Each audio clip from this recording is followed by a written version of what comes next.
Knowing that f of x equals cosine x is an even function, sketch f of x equals cosine x, then find cosine of negative pi. All right, so let's graph just the positive right side of cosine. You start out at 1, and then you peak back out at 1.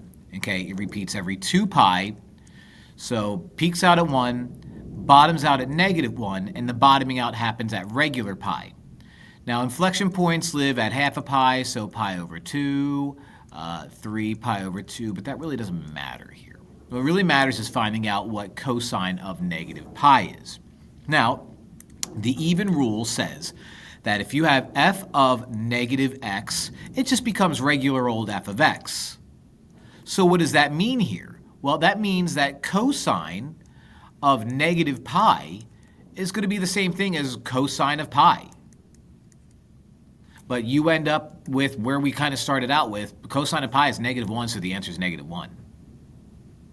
Now, we can kind of see that if I were to go back and hit my inflection point and then bottom out, I know I bottom out at negative pi because of the way this looks. And so negative pi happens at -1. So yeah, that's reinforcement of what I did.